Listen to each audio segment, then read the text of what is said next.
Olá, sejam muito bem-vindos. Essa aqui é mais uma das edições da websérie do Rodrigão sobre os filmes dos anos 90. Se essa é a sua primeira vez no canal, seja muito bem-vindo. A hora de se inscrever nesse momento. Bem no início do vídeo, assim, para tu dar aquela chegada e já se inscrever, certo? No vídeo de hoje nós iremos falar sobre filmes de aventura, como diz o título, certo? Os filmes de aventura nada mais são do que aqueles filmes de... aquele filme leve, aquele filme onde nós passaremos por diversas situações para atingir o nosso objetivo final. Passando por algumas dificuldades, mas sempre chegando lá com aquele sorriso no rosto, um pouco suados, um pouco sujos, mas com um sentimento de dever cumprido. O filme de ação, melhor, de ação com aventura, né? Porque nada mais é do que isso, né? Aquele filme onde você chega, sofre um pouco, chora um pouco, mas chega lá muito feliz. Então vamos lá.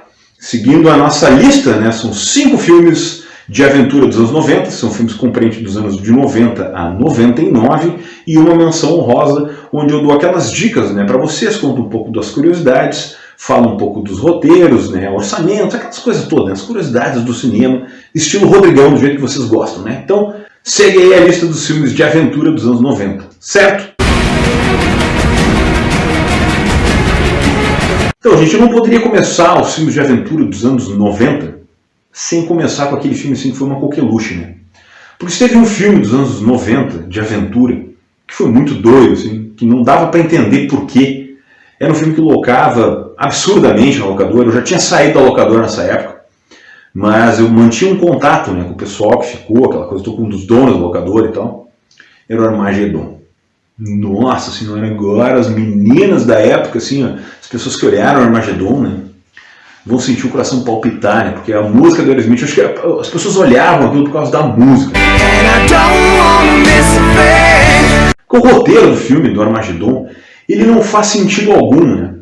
Não faz sentido algum, nenhum, não faz sentido nenhum, meu Deus do céu, sabe? Tem um puta de um meteoro gigantesco vindo pra Terra. É enorme. Que negócio é esse? É um asteroide, senhor. De que tamanho estamos falando? Do tamanho do Texas, senhor presidente. Que tipo de estrago você calcula? Estrago? Total, senhor. O que eles fazem? Eles mandam uma equipe de perfuradores completamente doidos. Se eu fizer isso, vou querer levar minha equipe. Então está dizendo que vai nos ajudar? Só que não confio em ninguém mais para fazer isso. O governo só nos pediu para salvar o mundo. Né, lá na mão deles a missão de salvar a Terra. Pois é. Né? Mano Bruce Willis salvar a Terra. Né? Pois é. Enfim, né? Dirigido pelo Michael Bay, né? Sempre ele, sempre com a sua câmera lenta, né? No pôr do sol, com aquele sentimento assim, de dever cumprido. Ai, meu Deus do céu, cara. Assim, ó, o filme realmente ele não é ruim, sabe? Não é ruim, longe de ser ruim, tanto que ele está na lista justamente por causa disso, sabe? Ele teve um orçamento de 140 milhões, faturou 553, então, né, foi super bem de bilheteria. Mas é isso aí, né? É um filme onde tu mandava os empregados de uma petrolífera lá, né, um cara que furava poços de petróleo, para tentar abrir um buraco, né, no meio de um meteoro, aquela coisa toda. Né? No filme nós temos ainda a Liv Tyler, nós temos o Billy Bob Thornton, nós temos o Ben Affleck, né, que namora a Liv Tyler.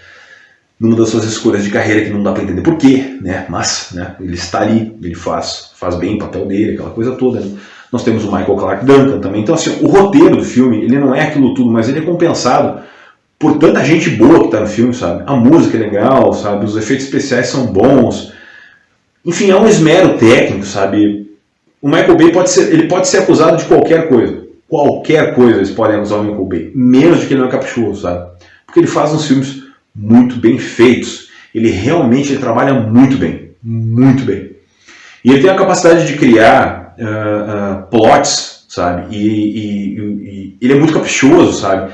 Nas cenas. Então, assim, tem diversas cenas que vão acontecendo, mesmo as cenas que vão no espaço, a maneira como vai acontecendo, e ele vai repetindo essas cenas durante todos os filmes dele, sabe? É difícil pegar uns filmes assim, chega em determinado momento que as coisas estão acontecendo e fica se perguntando, mas o que está acontecendo? Tamanha a quantidade de detalhe que tem na tela, sabe? E ele vai repetindo isso, mas faz sentido para aquele contexto.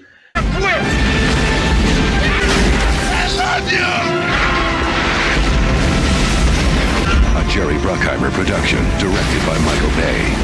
Tanto é que o filme faturou super bem, sabe? E ele fatura muito dinheiro, mas é aquela história, é aquilo ali, ele apresenta aquilo ali e ele fatura muito dinheiro com aquilo ali. Então assim, é um filme que ele fez história dentro do cinema justamente por causa disso.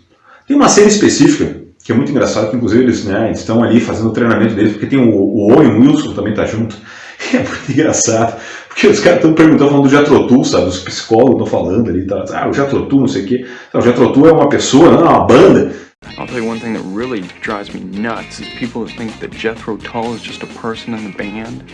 Armagedon é uma aventura diferente, sabe? É um negócio diferente. Não dá para entender como fez tanto sucesso. Mas fez, cara. O povo brasileiro curtiu a ideia. Armagedon é um sucesso e está aí como uma das dicas dos anos 90, porque dessa fórmula do Michael Bay específica que ele fez no Armagedon, ela se repetiu durante os anos 2000 e ele vem trazendo e ela está até hoje no Transformers. E se vocês querem entender por que o Transformers faz sucesso até hoje, se você que está aí, jovem britânico, olhando os Transformers e achando o máximo, olha o Armagedon para você saber de onde veio a fórmula é a mesma. Segundo filme de aventura. Lançado em 1999, tendo a direção de Stephen Sommers e um orçamento pequenininho, o orçamento dele era desse tamanho. O filme surpreendeu de uma maneira tão absurda na bilheteria e o público comprou ele de uma forma tão plena. Por um filme dessa proporção, porque ele tinha muito efeito especial, sabe? E ele tinha um elenco muito fraquíssimo. Porque tinha o Brendan Fraser não era nada. O Brendan Fraser era aquele ator de B, bem B, né? E a Rachel Weisz também não era uma atriz muito lá conhecida, assim, não era nada demais, sabe? Mas a galera comprou a ideia, cara, e eu estou falando da Múmia. Caramba, como o filme da Múmia é bom. E ele realmente é muito bom. É uma aventura super Indiana Jones. Super Indiana Jones. Porque assim, ó, o Indiana Jones é mais ou menos a mesma coisa, entende? Só que assim, ó, para ter o carisma do Harrison Ford na tela, e depois, consequentemente, né, toda a história, que nem tu chegar... Para tu chegar num patamar... Indiana Jones e a Última Cruzada, sabe? Tu chegar numa finalização de trilogia como aquela, tendo aquele plot, tendo o Sean Connery, não é qualquer um, sabe? Não é qualquer ator que tem aquela qualidade. E isso é muito emblemático, né? Isso é muito emblemático. Isso faz falta no cinema. Então, depois daquilo ali, veio se procurando outras formas de fazer sucesso daquela maneira. E eu acho que aí é que tá, sabe? Veio se procurando filmes de ação, aventura, né? Da mesma maneira que os anos 80 tinham criado estereótipos como aquele. E a Múmia foi uma ideia, né, que o cara teve e tal, de criar uma história dessa forma. Tanto é que ele faturou 415 milhões, com um orçamento mínimo, com um ator B, que não tinha feito nada de muito relevante, porque ele é um ator, né, bem B.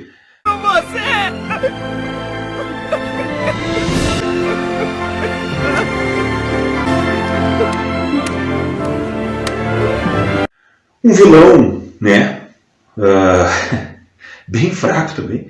Imhotep foi condenado ao Hondai, a pior de todas as maldições.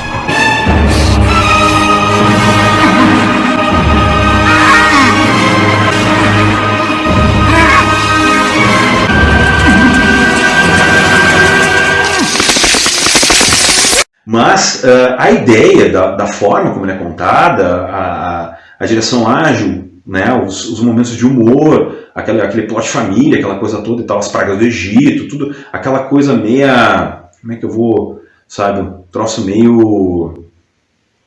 Me faltou a palavra agora, cara, me faltou a palavra, mas enfim, sabe, meio exótica, veio a palavra, enfim, aquele negócio meio exótico, fez todo o contexto, fez todo sentido, e a galera tava ávida por aquilo, sabe? É aquela história de, acertei o momento, né? Tive o momento certo de fazer aquele filme. E ele fez todo sentido por aquilo, sabe? E ele faturou super bem. Tanto é que ele teve diversas sequências, teve derivados, ele teve a Múmia, daí teve a Múmia Retorno, daí teve a Múmia série animada, daí teve o Escorpião Rei, então ele teve várias coisas, sabe? O Escorpião Rei é uma bosta. Os efeitos especiais são um lixo. Peraí, tem uma aqui, não pisca não, peraí.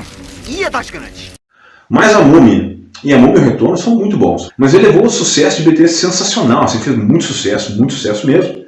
E eu acho que são filmes assim, sabe? Que tem um pouco disso, sabe? Um pouco desse negócio mais aventuresco que faz falta. Tanto é que o próximo filme da lista que eu vou trazer Eu já vou chegar lá, mas eu vou explicar por que ele fez tanto sucesso, que é um negócio do carisma, sabe? O Brendan Fraser conseguiu trazer esse carisma, apesar de não ser um cara tanto assim, ele conseguiu trazer em diversos personagens. O George, que ele fez, né, o George of the Jungle, é a mesma coisa, ele conseguiu colocar carisma em alguns personagens dele, não muitos, mas conseguiu. No próximo filme que eu vou falar é a mesma coisa, mas vamos nos prender aqui. Esse enredo aqui é muito específico. O sumo sacerdote Imhotep está envolvido num caso amoroso com Anck-su-namun. Essa série dos anos 90 serviu para melhorar os meus idiomas de diversas línguas, né? O francês, o inglês e agora, sei lá qual é que é o nome desse idioma aqui. Ela é a amante do faraó ali, né? O Sete primeiro. E aí o Imhotep, que é o tal do sumo sacerdote, né? Ele acaba, né, os dois acabam matando o faraó, o Imhotep foge, Anck-su-namun se mata, e depois eles colocam o Imhotep junto, transformam ele então numa múmia, né, colocam ele com os caravelhos, aquela história toda, que é o plot da história, sabe? Faz todo sentido, porque tem tudo a ver com a mitologia egípcia. Cara, é muito legal, isso faz parte da história, é a história egípcia, tem tudo a ver com o negócio, e eu acho que é aí que tá, sabe? Quando tu cria bons personagens em uma história condizente, tem tudo a ver. A múmia, assim como o lobisomem, assim como o Frankenstein, sabe? É assim como o vampiro, né? No caso do Drácula, eles fazem parte dos monstros da Universal. Então, a Universal tem tentado há muitos anos juntar tudo isso numa franquia só, né? Isso fizeram depois, esse filme agora é lixão, com o Tom Cruise, com aquela guria sem expressão nenhuma. Colocaram eles então para fazer aquele filme do Tom Cruise, que é um lixo, sabe? E não conseguiu chegar aos pés disso aqui que foi feito em 90 e lá, sabe? Não conseguiu chegar perto dos filmes dos anos 90 e não dá para entender, sabe? Por que a Universal não consegue juntar o seu universo de monstros? É surreal porque eles não conseguem fazer. Porque não tem explicação, sabe? Eles querem fazer um troço meio sombrio, quando na verdade eu acho que o caminho não é tão aventuresco. O mais próximo que eles conseguiram fazer no filme realmente bom é o Lobisomem do Benicio del Toro. Mas é um filme que funciona sozinho, ele não abre brecha para pegar o resto dos monstros e tal, para fazer uma coisa só, sabe? Então aqui nós temos um filme aventuresco, com pitadas de comédia, é aventura na veia, assim, ó, é Indiana Jones, Caçadores, sabe? Caçadores da Arca Perdida, total. É daqueles filmes que vale a pena. O primeiro e o segundo são totais, vale muito a pena olhar, sabe? É uma sequência, vale a pena olhar. Então, tá aí a minha sugestão, esse filme aqui, muito bom mesmo. Lançado em 1995 e tendo o mestre, o mito, um dos maiores gênios que a comédia já teve e que faz uma falta tremenda, não só da comédia, mas do drama também, o cara fazia qualquer coisa. Robin Williams, né, no seu elenco, o cara era simplesmente fantástico. E ele também tinha a Kristen Dunst no elenco. Estou falando de Jumanji. Jumanji era fenomenal. Era um filme assim, ó, maravilhoso, sabe? Jumanji, eu trabalhava no locador quando ele foi lançado e foi uma coisa, porra, que filme bom, sabe? Porque Jumanji, ele mexe com diversas coisas, sabe? Ele mexe com o imaginário que se vive no mundo do jogo de tabuleiro, sabe? A ideia de que tu possa entrar dentro do jogo especificamente.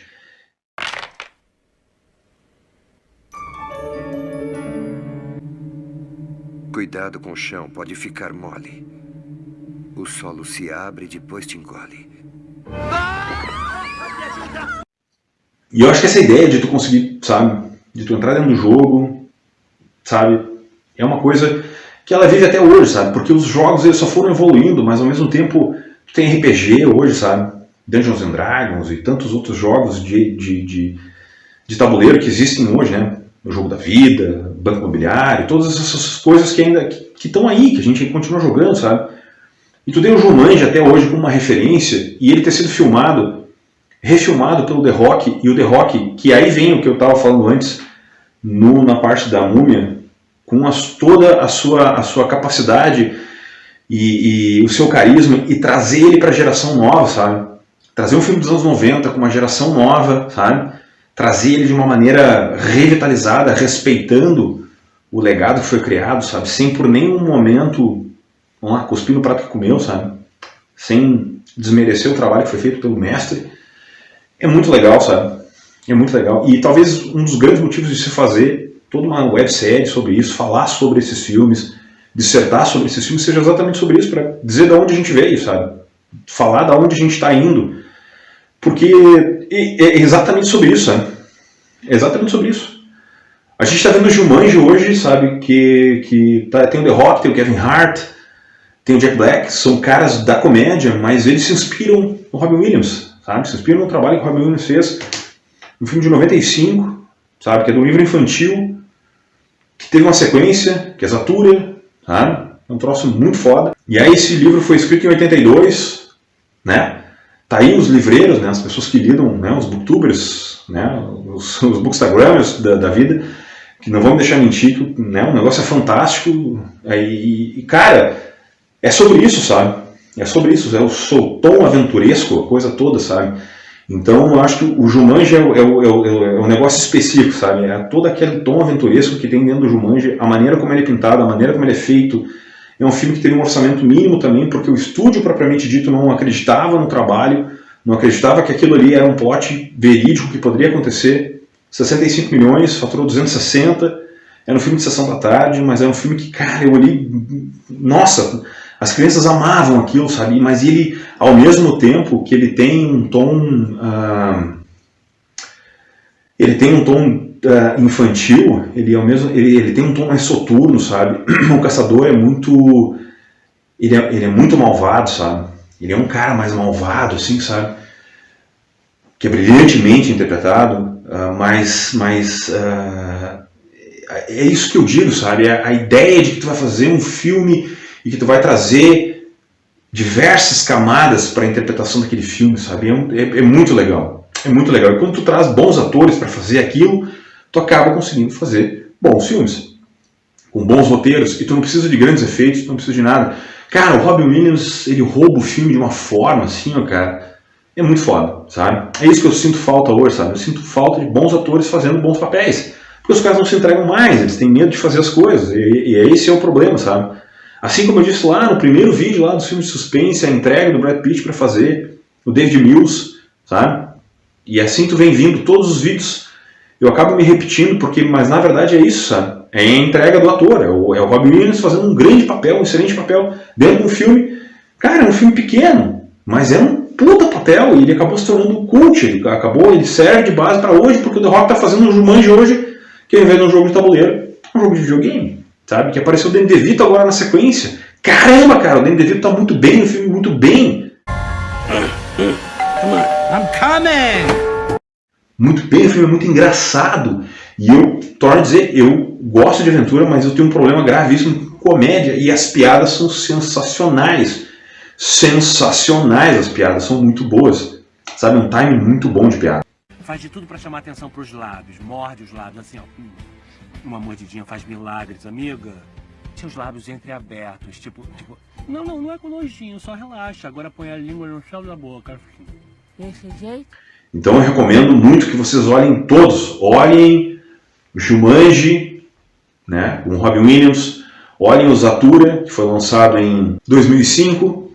Olhem o Jumanji Bem-vindo à Selva, que foi lançado em 2012, com o The Rock. E o outro, que é o Jumanji agora, The Next Level, que foi lançado em 2019, que é com o The Rock.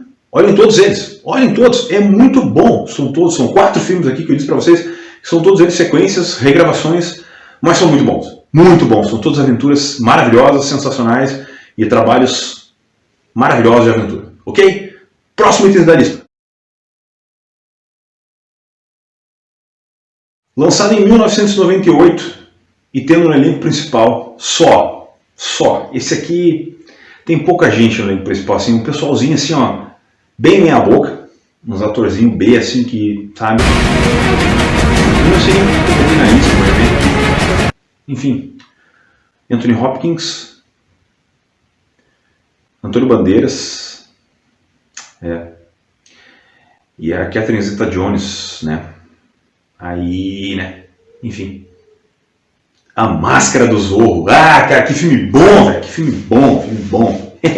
96 milhões de orçamento e faturou 250. Porra, que filme legal, cara. Filme bom, engraçado, super bem feito. E confesso pra vocês o seguinte, quando fui olhar a primeira vez, Ai, saiu o filme no locador, eu fiquei, cara, Zorro não, cara, Zorro não dá, velho, Zorro não dá, não consigo olhar Zorro. Tem um problema com Zorro.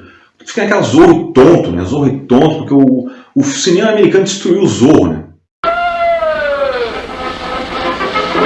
Seu fiel amigo índio, tonto, a máscara preta cobrindo-lhe o rosto, enfrentando os maus e defendendo os fracos, impondo a lei e a ordem no primitivo oeste, uma vez, o Zorro enfrenta o perigo.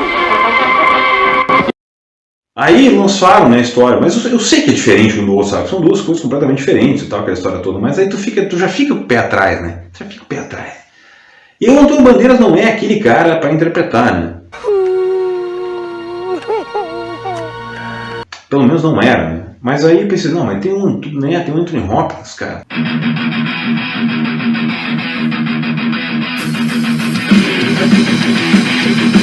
E a Catherine Zeta-Jones, ela é sabe, ela na tela assim, ela, sabe? Why don't you hit me with your best shot? E aquela mulher é uma coisa fora, assim, sabe? Quando ela aparece, ela pode ficar parada, sabe? Ela pode fazer papel de vaso, ela fica parada e tá bom. O cara só fica olhando pra ela. E eles, vamos olhar. Rapaz, que filme bom. Que filme bom. Enfim. O Zorro conta a história do Zorro, então, né? Do Zorro. Anthony Hopkins está se aposentando e tal, aquela história toda, e tá passando o manto. Some say he's a legend. Zorro was a servant of the people. He did what was needed. Now he's needed again.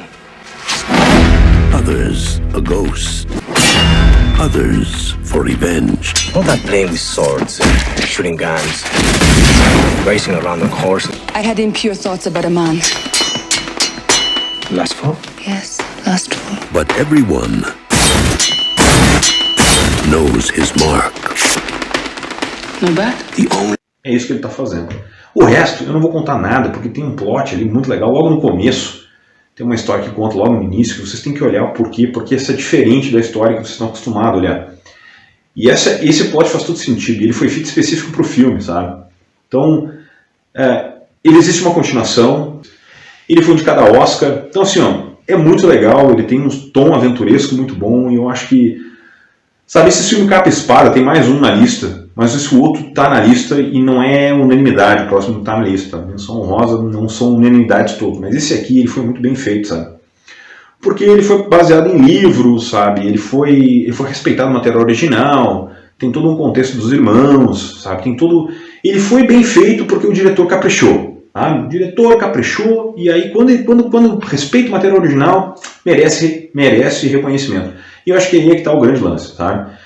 Eu tenho muito receio quando o Hollywood costuma fazer, e ele tem feito muito disso, sabe? Ele tem esquecido de onde vêm as coisas, tá? E isso me preocupa muito, porque cada dia que passa, está se tomando, sabe? Estão se tomando liberdades criativas para muita coisa, muita coisa. Então, quando se toma liberdades criativas demasiadamente, se esquece a obra original, tu acaba criando certos problemas, né? E nesse caso aqui, especificamente, se respeitou demais o material original, e esse respeito ao material original conseguiu fazer um troço muito legal. E eu acho que isso fez toda a diferença, para mim pelo menos fez toda a diferença, e eu acho que a Máscara do Zorro e a sua sequência, sabe, é uma sequência direta, fez muito bem, e para mim é um troço muito legal mesmo. Então, mais um dos itens, né? A Máscara do Zorro, com Antônio Bandeiras e Catherine Zeta-Jones.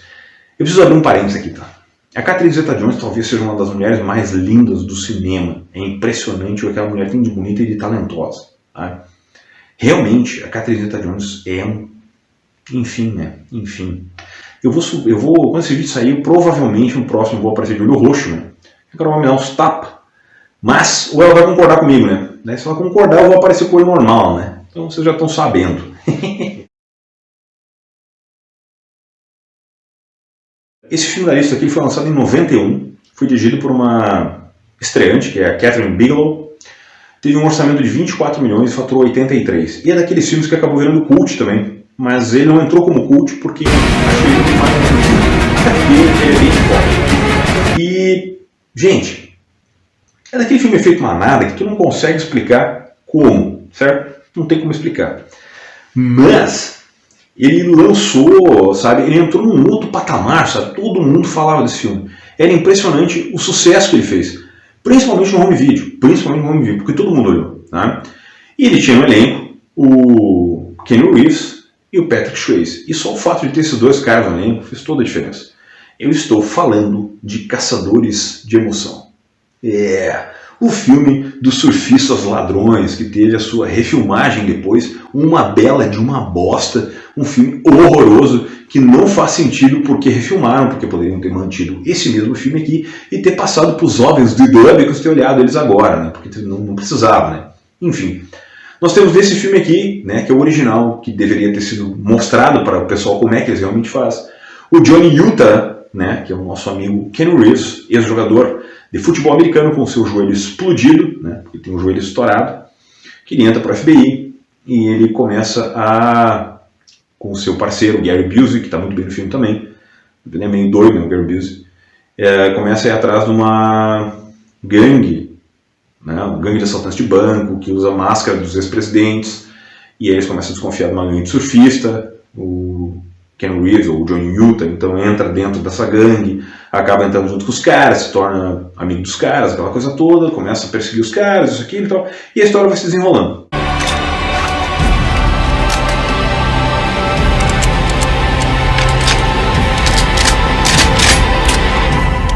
Rock and roll! Everybody freeze! Everybody move! Keep your hands up and your eyes down! I'm not a crook! Still haven't figured out what Riding Waves is all about, have you? É muito bom, o filme é muito bom. Inclusive, ele tem um dos caras do Red Hot Chili Peppers junto com ele, o Anthony Kiedis, participa do filme. Gente, assim, ó, é um filme muito bom mesmo, sabe? É um filme divertido, é um filme interessante. É a vibe dos anos 90, cara. É a vibe americana, né? Califórnia, dos anos 90. Eu acho que faz todo sentido aquilo ali. É muito legal mesmo. E vale a pena ser olhado, sabe? Ele meio que depois ele acabou se transformando numa referência para a grande maioria dos filmes de aventura policial dos anos 90, dos anos 2000, sabe? Ele acabou se transformando nesse tipo de referência. Porque faz todo sentido no fim das contas, sabe? Ele acabou sendo meio que referência com relação a isso.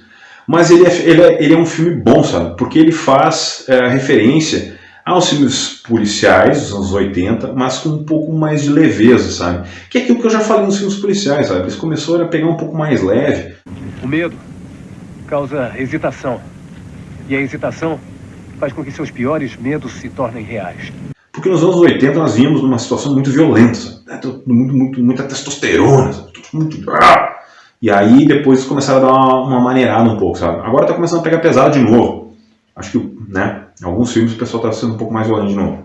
Mas, nesse aqui eles estavam dando uma lightizada, vamos dizer assim, e acabaram fazendo esse filme aqui, que é uma grata surpresa olhar uns filmes assim, porque ele tem uma trama boa, faz todo sentido, e é muito bom. Então quem não viu esse filme aqui ainda merece olhar, porque o Keanu Reeves está muito bem no filme, muito bem mesmo. E o Patrick Swayze é um bom ator, muito bom ator mesmo. Então, Point Break ou Caçadores de Emoção. E vamos para o nosso último filme, A Menção Honrosa. A Menção Honrosa foi lançada em 1993 e ele tem no elenco o Kiefer Sutherland, o Charlie Sheen, o Tim Curry, o Chris O'Donnell e o Oliver Platt. Olha o que mais. Pois é, tem um monte de gente boa, né? Ele não fez muito dinheiro, mas ele tem uma trilha sonora tão boa, porque a música do filme é cantada pelo Rod Stewart, o Sting e o Bryan Adams.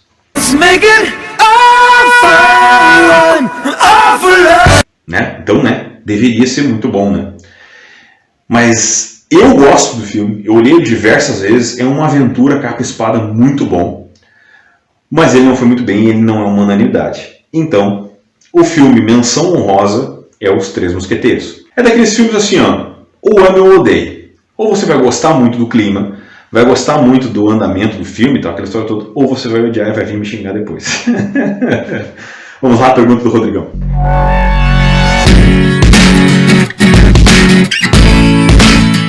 A pergunta do Rodrigão é a seguinte: nos filmes de aventura hoje, o que vocês acham que está faltando?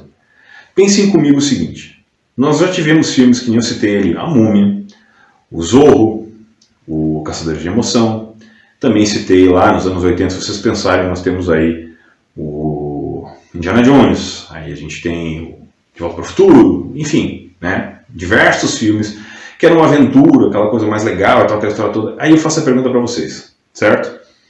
O que falta hoje nos filmes de aventura? Qual é o sentimento? O que vocês acham que está faltando? É um roteiro mais elaborado? É uma aventura mais plausível? Está faltando o que no filme de aventura hoje? Me digam nos comentários. E se preparem que na semana que vem vai ter um dos gêneros que vou dar mais medo em vocês. Semana que vem é filmes de terror, minha gente.